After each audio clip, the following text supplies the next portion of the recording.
Soldier no dey rest until ending of war. Soldier na gbara ọsọ nọ wee lụọ obibịọ. Ife chọrọ na siga bụ anwụrụ. Kokeke jesila amị ikedibu tie haba. Unu na-anụkwu ife m na-ekwu ụmụnne m ndị ife nwa akali okwenni. Enwerozi Nigerian government. This is the Nigerian government. Ndị oji egbe achị. Unu enwego baptizim name. Onye mụrụ amụ na-enwe baptizim name. Nigeria has been expired. Aka m na-ajụkwu na-ajụjụ. Wọbụ ụmụ anụmanụ na-achị obodo a. Ọkwazikwa mmadụ Chukwu kere. Unu na-echi anya Nigerian government. Unu na-echukwu ntị. Anya m abụgokwa na ntị m.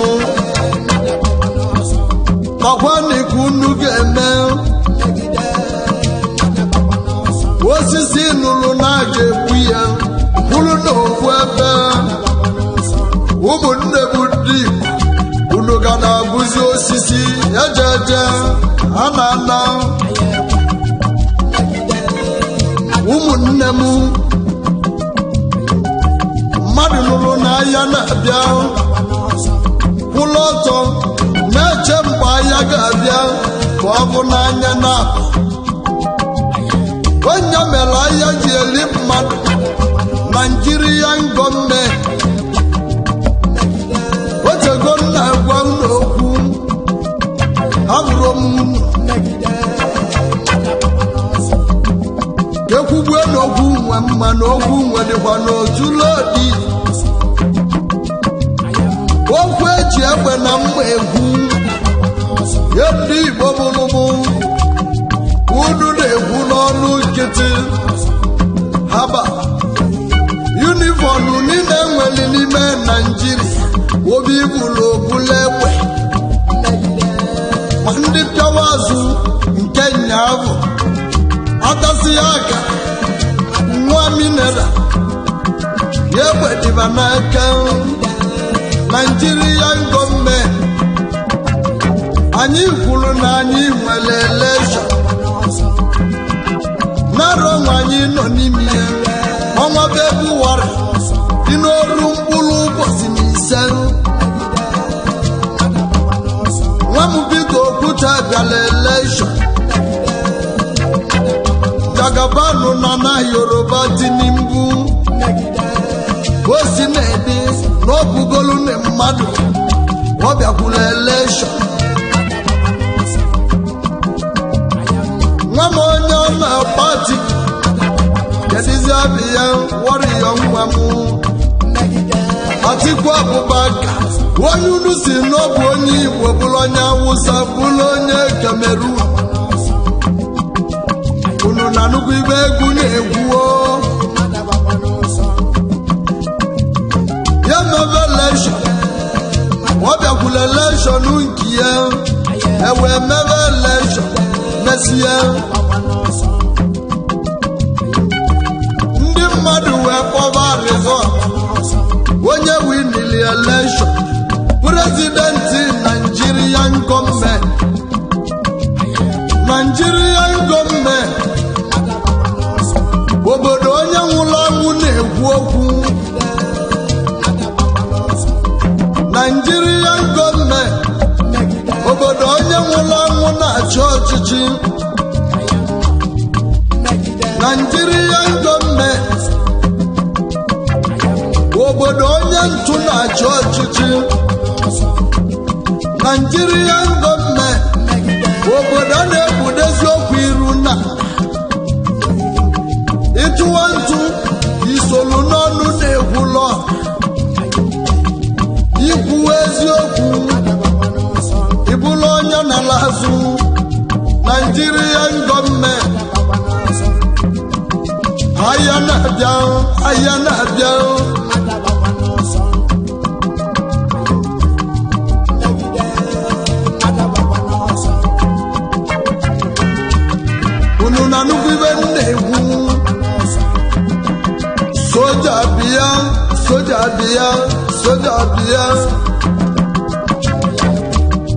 amị na mana ma yozi ndị amị kababịa n'ibe nwa kariwo nwa m Peter Obi nwe ndidi nwantịntị oge katama onye mmụọ adalada mana mmụọ adalada ụbọchị niile bụ ụbọchị onye ori ovu mbọchị bụ nke onye nwe ụlọ nwa m Peter Okwute ndị Igbo ibe dị ọkụ ga-ajụlili oyi o jibe nwata wenyela aka elu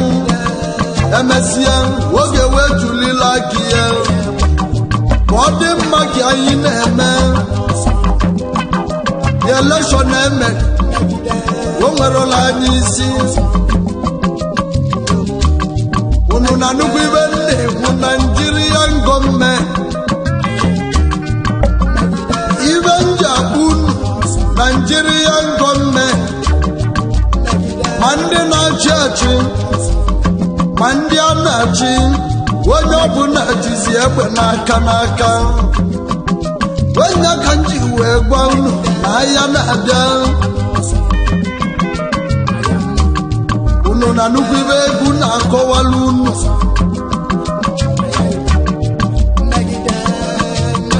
ọ bụ na agwa ntị anụrụ anụ egbuli isi ntị esobi ya Nigerian gọọmenti onye dozili bi ya na-alarị ezigbo ụlọ arụ bụkwa na agwa were bụ onye gbaka nke ya ọgbalị n'ọtọ ewuwe egwugwu ayala unu agwago makwa nwari nne agwanye na-agwa m etukwa Chukwu n'obi ejeli m Benin Republic egwu mụ na ndị egwu m abụrụ m onye bụ egbe n'aka ma ndị polisi ma ndị amị ma ndị na-achị achị ma ndị a na-achị abụrụ m egbe echegburu m Togo n'egwu otu ahụ ka ọ dị ya ejele m Ghana otu ahụ ka ọ dị Nigerian gọọmenti ọgwazikwa na mmadụ bụ unu na-achị ma ọ bụ anụmanụ ma ọ bụ ewu Gambia ajụjụ ka nna ajụ unu si na unu bụ Nigerian gọọmenti n'ọbụ unu bụ isi Afrịka o nwere ibe unu na-eme eji wee makanara unu ntigbu nzogbu na-ada yala jebe dị mma naba dị mma n'ime Nigerian gọọmenti na-eme n'anya onye nwuru na-ekwu n'onye bụzi okpu eze Naijiria mmadụ abatara ọkọ melibe nne ya ọgbalọ jedebe mmadụ unu na nnukwu ibe na-ekwu Nigerian gọọmenti eziokwu si na si ekwu n'ihe obodo onye nwụrụ anwụ na-achị kedu ka isi na anya ga-adịba obodo onye na-agba mkpụrụ mmiri na-achị unu na-eje unu na ụgbọna onwu na ajụjụ ma o nwere ibe ome ọ bụ na Chukwu kelu edozi isi Naijiria unu na-eme bụ na nkịtị haba obodo onye ori na-echi eze ụmụnne m aghọtarazikwana nke enwe na ọgọdọ awa n'ugwu onye zi ka a na-awala obodo onye ori na-echi eze ibe agba n'aka eji na-ehihie enene na ihe enene ajụjụ ka nka na-ajụ ya bụ Tinubu Jagaba unu tinyere okwu eze n'isi ekwulizuzu amosu eji achị Naijiria mitin ndị eze amosu eji achị Naijiria nwamu Jagaba nọdaba na lọrụ ụlọ ewe mesie mitin amosu eji achị Naijiria gọọmenti ewe tie nya aka owere ike wee saa anya o jụrụ ibe metere na mitin o jụrụ ajụjụ oweli bairo saini alị ndị eze amosu akwụkwọ fuelu wee nazia n'enu ọjị fuelu na n'enu ọjị ibe niile wee dalị ya obodo wee daba na yala yala ka a na-ekwu oje kotekwuo ekwu na Niger Republic ka ọ kpọtụba unu si na unu na-eje eje ya unu ata na nwa m Tinubu ụtọ onye na-alarụ ụlọ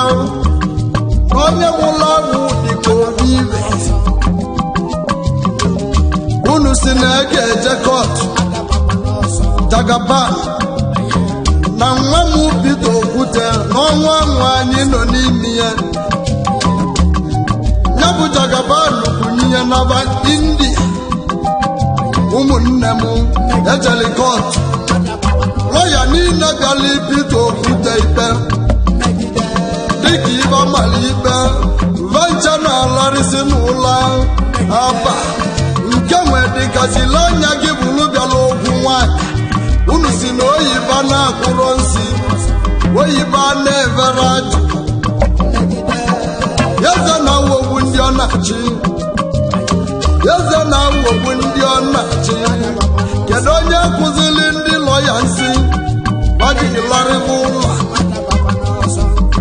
ibe kwere okpukpe ha ụwa priveti ndị egwu na onye ajụla ajụ n'ụwa ọ na-ajụ n'onwe ya ndị Igbo mụrụ mụ Nigeria gọọmenti emesi okwe n'izaba ga-eme unu ọ bụ mgbe unu bụrụ isi unu n'aka egwu eme nne mụrụ m nwunye nna m bịa yili m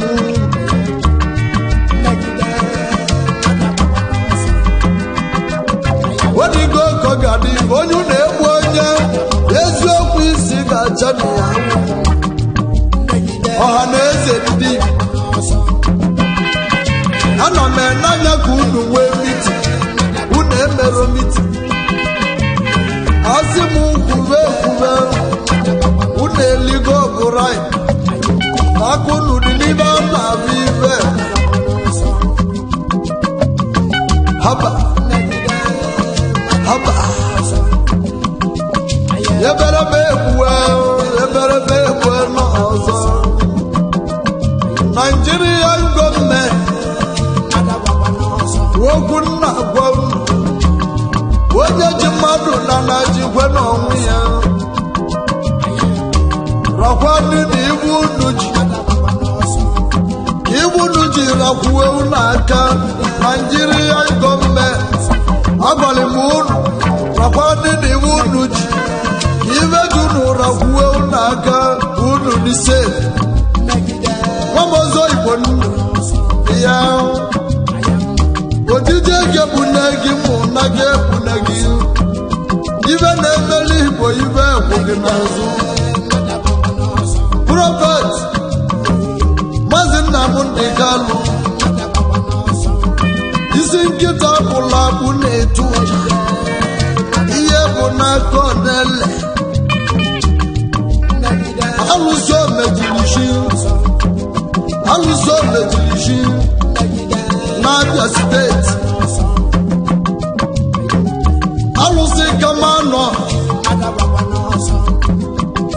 onye isi oche ikwulu na ị ga-emesi obodo Somalia ka obodo nwe mma mgbe ya bụrụ gị na-eme Ojukwu na-eme tat Somalia kawo Nigeria mma ọkwazikwa obodo nwere mmanụ haba Nigerian gọọmenti ana na-echekwa n'uru ka mgbagoba Abuja ebe okwu na-agala ọnụ na o nwere onye mara onye mbụ ụwa mara onye mbụ unu ebukwara m na nzizo egugu katama o nwere ibe ome ọgbalị nkwarụrụ sili mgbele nya bịala ya ọlụ Nigerian gọọmenti ọtankwu gbala n'ile akpa okwe na ajọ nkwu ekwenukwa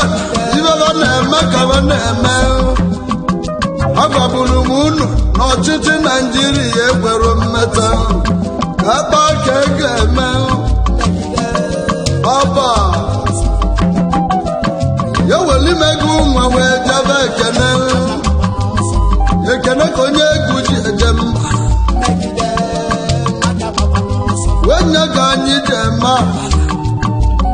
amala ka abọ ji eme mma egwu abịa ya ji m egwu nwe wee jebe analọ London ga nne ya jebe mụ ka nke n'oyi mụ oyi malụ oyi ya oyi ma oyi mgbe oyi nọ na egwu abịa ewuwa onye ka anyị ji jebe wepụ maka haishi anaghị ọnụ ngwọ na n'ala ya ka anyị ji bịa wenye ka a na-etu yezo mesịla obu mbọsị ndị alọjide nwa m mesịla obu mbọsị bịa akwa ike egege na ntị anụ nwere obi Igbo na-egwu nwangi ka anyị na-akpọ haba egwugwu abịa egwugwu eme wenye ka a na-etukwu isi ehuluwa isi ehuluwa lonwe gbozie mene nsogbu bịa yazọmọgọ nwa m ibi mere erikekweni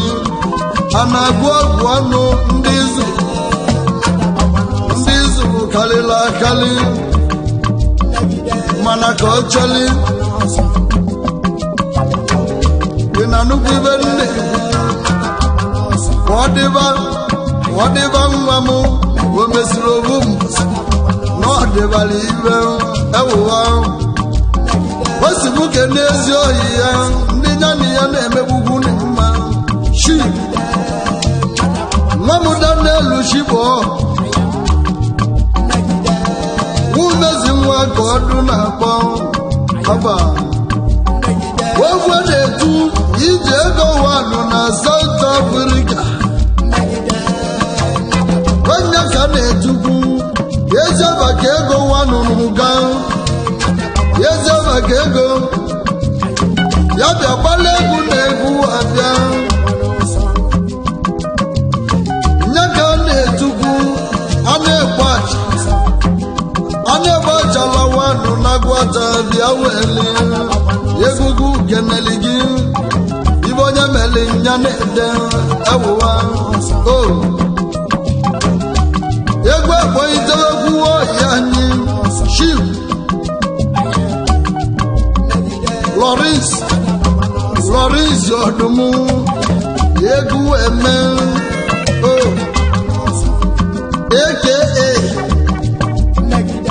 aka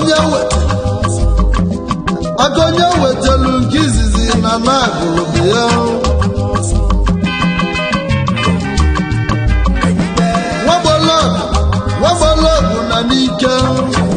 nwagbologu na n'ike nke ka anyị na-ebuo zero man na South Africa egwu eme ya weli ngili ga na-egili ododo ya jiri ododo enyi ọzọ ya jiri ododo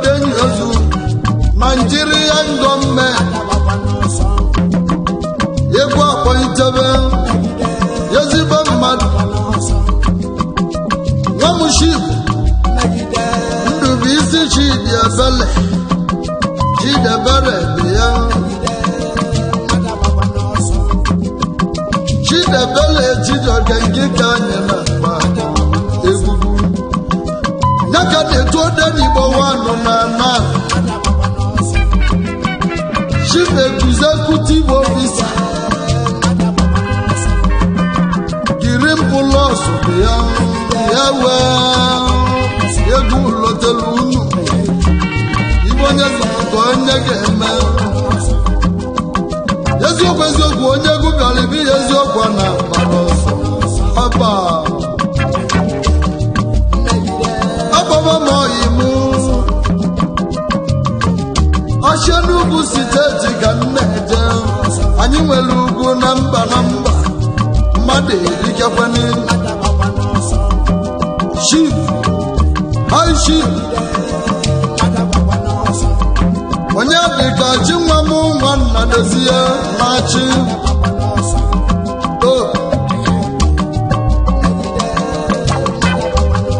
enyi na mụ enyi mbe na mụ mbe nwanna dozie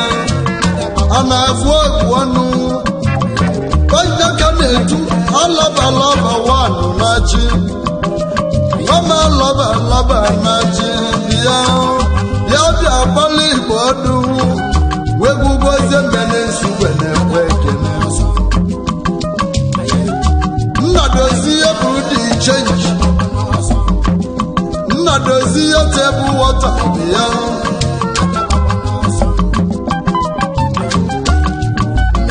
anụ ji azụ ali elu alaba omume ka na-eme Yeze kweche nwa m na-achị bịa gbalị ibe mene gị obu nwa ka nwa na egwugwu jelibe gị pụlụ ebi wee na onye ka na-etu ọzọ nweta shie na wala ọjị wan ọfụachi Enugu steeti niile egwu eme bụ Nnadozie bụlụ dị change osi mụ kene ezigbo ọgị ya o jiri ebi High Chief Ikechukwu nwoke ike oge ka anyị na-akpọ haba onye ka a na-etu otigbu ịnyịnya nwana ọfụ agwata eze otigbu oke mmanwụ ọbọzi na-agbala ọsọ wee gwozie na-elesube otigbu ịnyịnya ọkwazikwa gị na ezi ohi gị alaba na-achị ụmụnne na ndị bụlụ onwebe n'anya werogbu unu na-abọlulu Wimbili Hotel and Suites nke enweli n'oji ebe anyị dị enwe ahụli Wimbili Hotel ụlọ anyị ịkalio otigbu ịnyịnya eze otigbu ịnyịnya na-agụ ata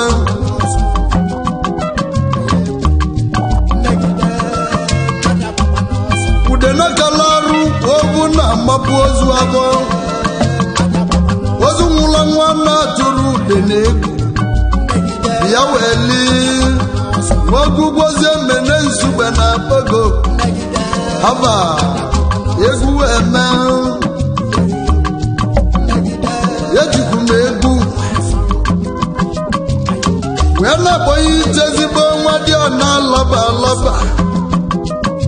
onye ọ ga-adịlị mma n'enu Chief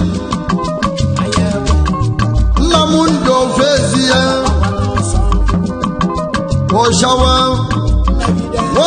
Igbo ka nna akpọ Ogbuebi eze dị n'obi nwawa ọfụga maka ndọ owu enwere na na-achị dị ya oyimu yebube agụ na-echekwa n'agụ nche n'ụwa ibe agụ dị eme na dị agụ na mba get ọ na-adị agụ na mba get egwugwu elotekwe n'ụlọ ibe onye melike na-egwu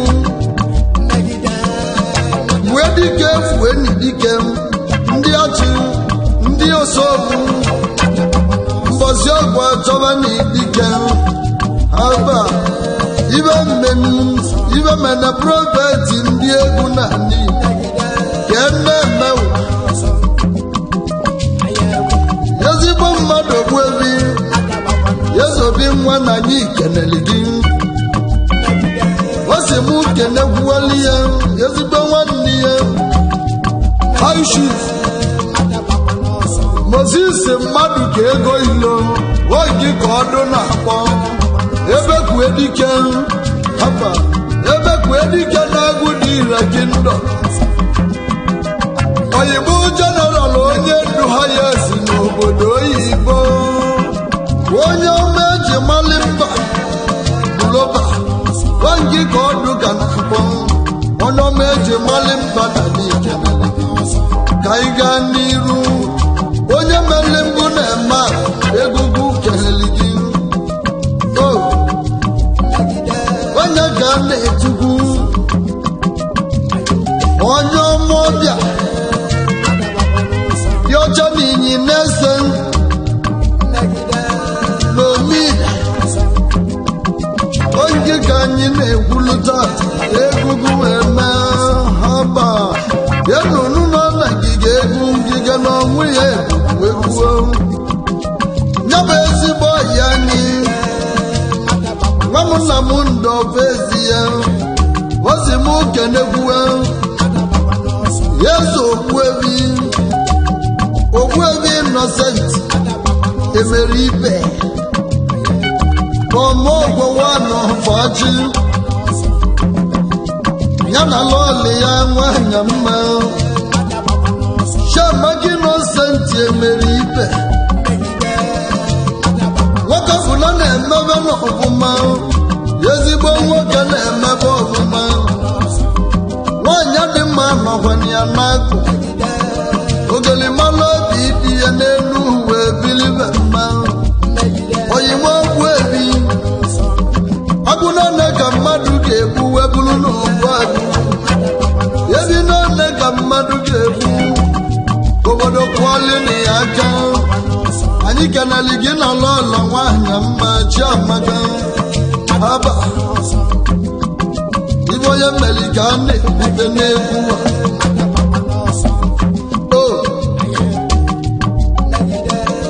onye bụ CEO Ogbuebi CEO Managing Director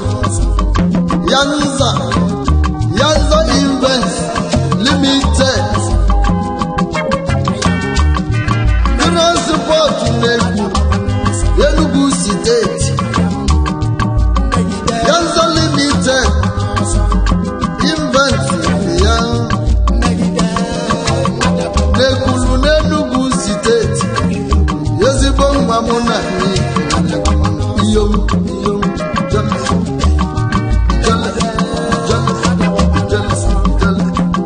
yewe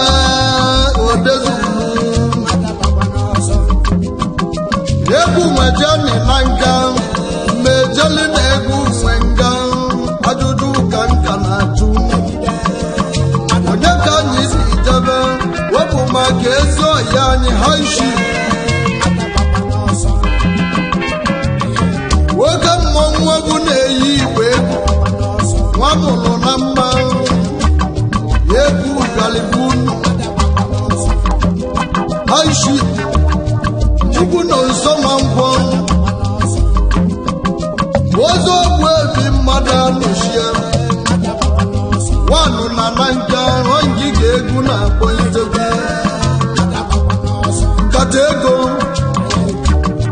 ite eji esi nkakwu ọzọwalọna nkata ego wanụ na Sweden nkata ego ajọ mmasị Owere ba nne ya abụọ hewụwa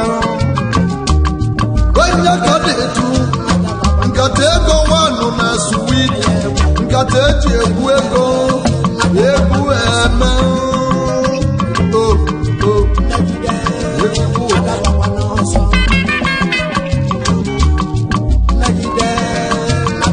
egwu nwee jekwuo n'oke dị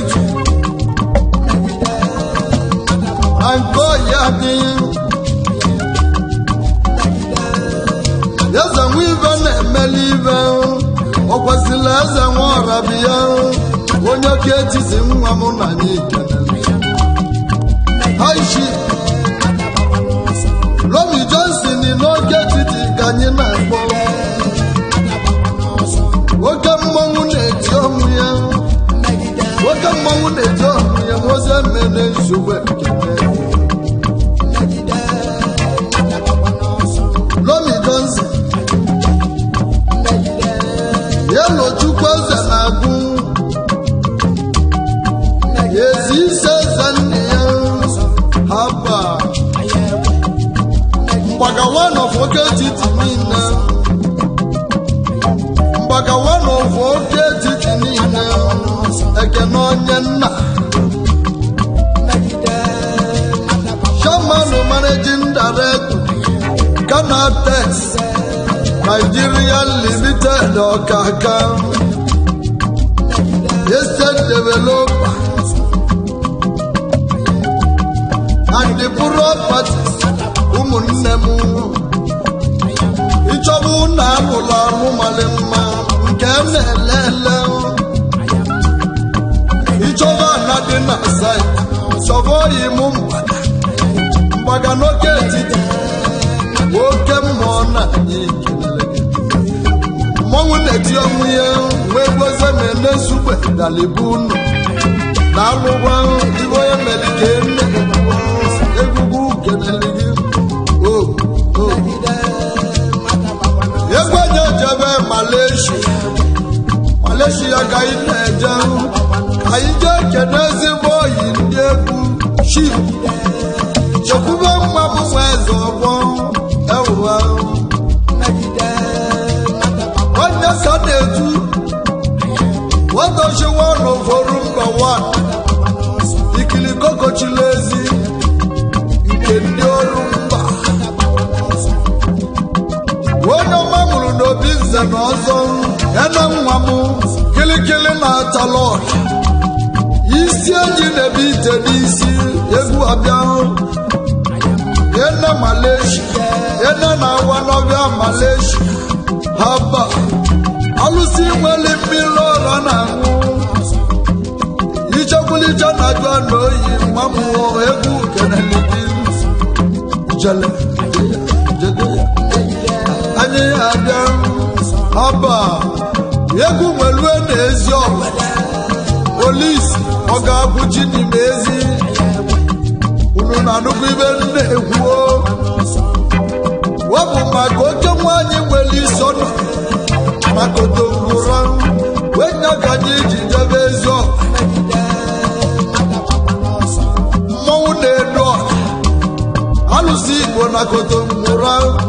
chief Simon mụ ya nna makasị akasị ikuku amana n'ọnya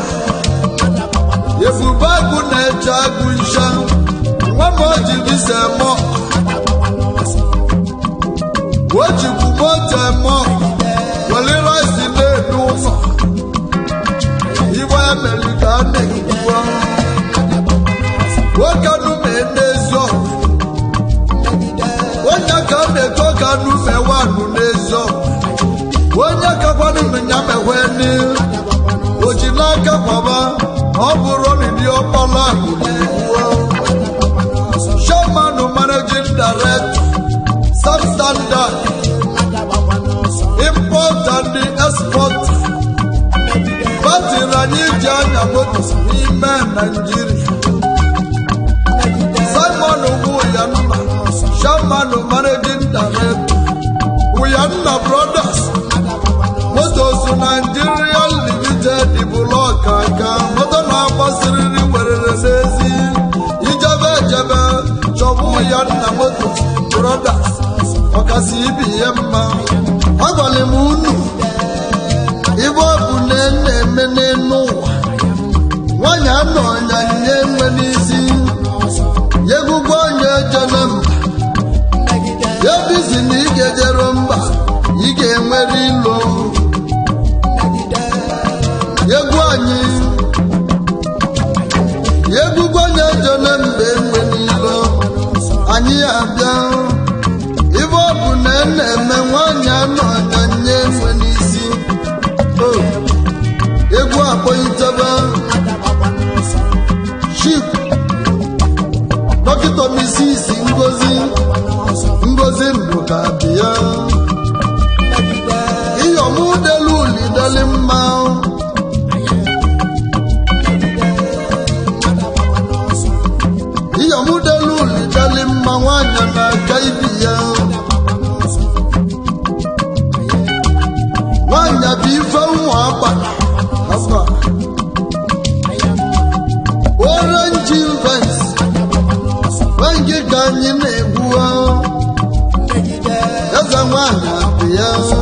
keneli gị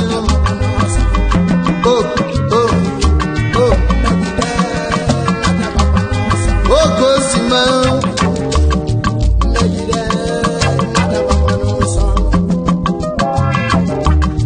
egwu nwe kanoni na-achị egwu na-akpọ itoke mmadụ ezigbo nwa m ubi ya weli mama Amanda Jo ya afa nwale tishi Godwin mmadụ onye egwu ọchị na n'ikenele gị onye egwu vileji achị bịa ike dị n'ụdị n'ụdị oyima Amanda Jo ọkwazikwa building material import and export ka ị na-eme n'ogidi budi na Malaysia ka ị nwere isi ọnụ ọlụsijeli Igbo na-agbalị ọsọ obele nwa nwegugbo zemene nsogbe na-ekene gị ihe egwu eme ibe ọ bụ na onye na-eme n'elu ya nwere ike Naijiria n'aka Nigerian gọọmenti egwu akpọite alụsị n'obi dịdịgwuwe nwa m ise na n'obi egbeji ebelite olugwe n'ụlọ ajụgo m ese gị eri ọnwa n'atọ anụrụ m yọ anụrụ m ugbo m alụsị n'obi jide egbejelije ga-eruru n'ụlọ ọ bụ ogologo ndụ na-arụsi ike ka nna golu ndị n'ezinụlọ gị ana m ekenekwa ezigbo nwanne ya hashi osita dị mma haba osita dị mma jude eze ọnụ nwanna ya eze ya wanụ na nnobi ọgbata ozuwa ọra niile ọgbata ozuwa ọra ọnụ wanụ na nnobi onye nze nwe ebubo zemene nsukwe na-akpọ gị aka anarụ agụ wanụ na nnobi egugwu abịawo abụ nwa elote nna abụ nwa ezute nna bịa weli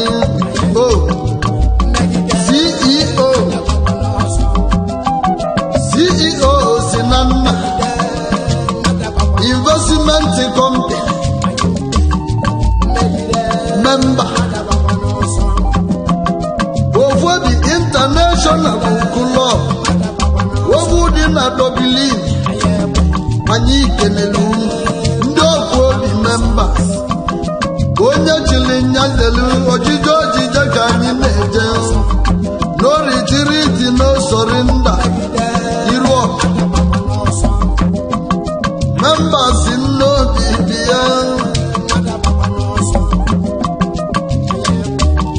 Ofobi International members n'obi Influence Club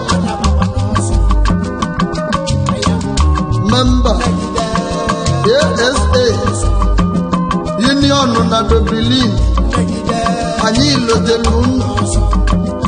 anyị na unu ga-anọli na January 7 na nke ezi ọhịa anyị achi osisa dị mma haba member United Family na Dublin Hashim osita dị mma ibi imemiri ike ekweni ojije ga-ekwu n'egi mụ na ga-ekwu n'egi n'egwu onye jisi ike oluwa na eze onye dị ndụ a na-abụrụ Chukwu anya onye nwụrụ anwụ ka nya na Chukwu na-agba izu egwu egwu egwu egwu ma ejebe n'Mkpọ Aba ọ dị ka si gbuwe ụmụnne m ọ na-anwụchi n'ezi wee dike mgbada unu mbọsị ọgwụ achọba dike etu ụwa azịza ụnọ unu chichi ga-achọ na ya achọ onye gburu nwanne ya ọbụnodogbu ndị Mkpọ ibe nka na-ekwu ka nka na-ekwu ya wee Chukwu kalụ ụwa ịnọzikwa nso ebube onye ka m ji wee bata Mkpọ ọzọ ọ bụ maka ezi ọhịa o mepụrụ onye na-atụrụ anụ nwere obi Igbo na-ekwu okwu ya Chief Nwamuchukwu nọ nso dị nwadi na-abụ obibe ndị elibi ya onye ka a na-etu obi si ndị Igbo niile na Malaysia ọ dịkasị bụ eziokwu a na-anwụrọ n'oge oyimnwe ndidi na-ejiri aya kama ahụ n'elu ejiri agba kama igwe elizie ebi unu na nnukwu iwe ikuku ọma n'ọnya onye bụ ọzọ ụzọ Chukwu mere na Mkpọ nwanụ ya ude gị na ndụ ude gị n'ọnwụ o jide onye mmadụ nke ọ ga-eli akarịna ya debe onwe gị du ibe dali na uchichi abụgola aṅụ akụsị mma ya nwe ndidi na mmiri ọkụ kpoke n'ụbọchị obe n'izu enwere ibe ọkụ gbagidere n'ọbịa ọda gbago na m ọchịcha ga-ekpune gị na ga-ekwuse gị egugu ego akpọnze nwa m n'Enugu ugwu chi ebuka ọka bụ ozigbo onye ebe ire vileji n'Enugu ugwu debe onwe gị du Chukwu na-eme eze aka ka mmadụ na-enyeli mmadụ enyeli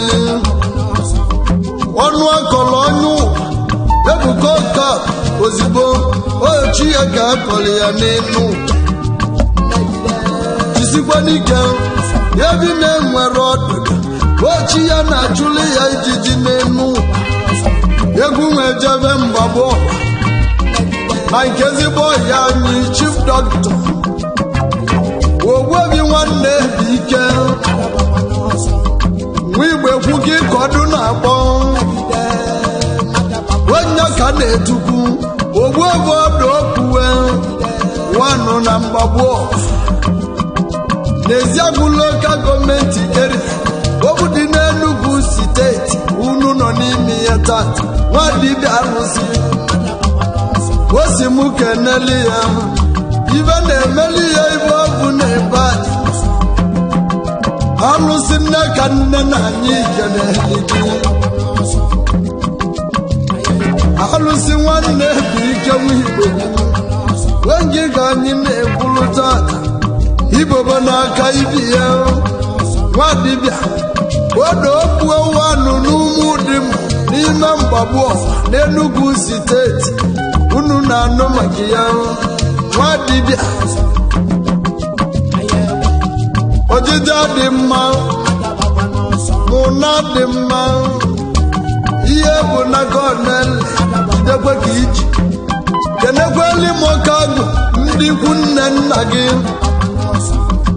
oke agụ ndị ikwu nne nna gị si ya nna m keleli ya ibe na-emeli gị ibe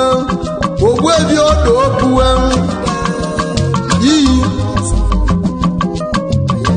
Igbo bagụ eziokwu onyina na-eche agụ nje yo enu ụwa ebube prọfeti ndị egwu naanị nke onye chiri nye zeli anyị bara ụba ebube haba hapa jele